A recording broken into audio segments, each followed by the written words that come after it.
If you keep thinking the same thoughts, keep demonstrating the same behaviors, keep living by the same feelings and emotions, your personal reality is going to stay exactly the same. But if you have new thoughts that lead to new choices, that demonstrate new actions, that create new experiences, that cause you to feel differently, you will begin to walk into a new future. How do you bring a vision from the world of possibility into the world of reality? From thought all the way down into matter. From what we say in quantum physics, from the wave of possibilities all the way down into the particle. From the immaterial, something that doesn't exist yet, into the material. From the world beyond the senses to the world of the senses. How do we do that? Well, it requires then setting up goals in alignment with your purpose. So let's just say you have a purpose to go in a certain direction. Your purpose signifies a direction, but your goals should always be in alignment with your purpose. And people who have goals in alignment with their purpose, their goals are a natural side effect of them being on purpose. So then what about getting healthy? You may say, okay, I want to lower my heart rate. That's one of my goals. I want to lose, 10 kilos. I want to have more energy. I want to wear a new wardrobe and have a new relationship. This is the short-term goal at the beginning, and the long-term goal is at the end. And as long as you keep making the same choices, demonstrating the same behaviors, reproducing the same experiences, feeling the same way, you'll arrive at all of those goals. What about becoming abundant? You may say you want to be wealthy, and to me it doesn't matter.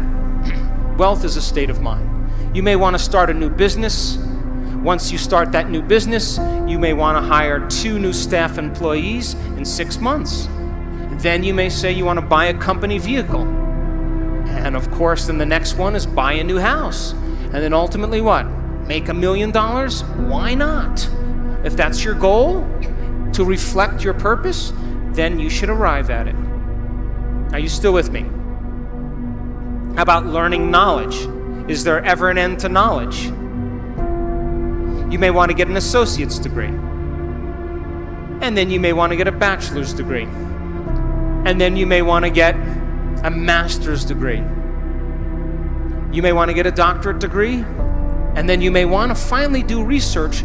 But all of those things are in alignment with your purpose, is it not?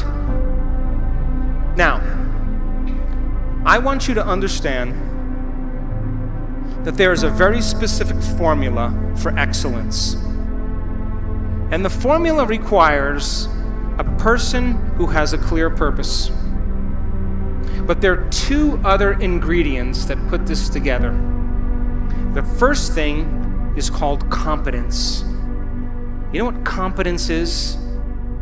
Somebody who does something really well. The more competent they are, the better they are at doing something. The third thing is called accountability. Accountability means if you say you're going to do something, you do it. And if someone asks you to do something, you do it really well. And if you combine a person who's on purpose with a high level of competence and accountability, you have excellence in an individual. I run 3 companies, and all 3 companies, my teams, are very high on their purpose scale. They better align with my purpose. They have very high level of competence, and they are very high on the accountability scale. And I don't even bother them. I never even manage them.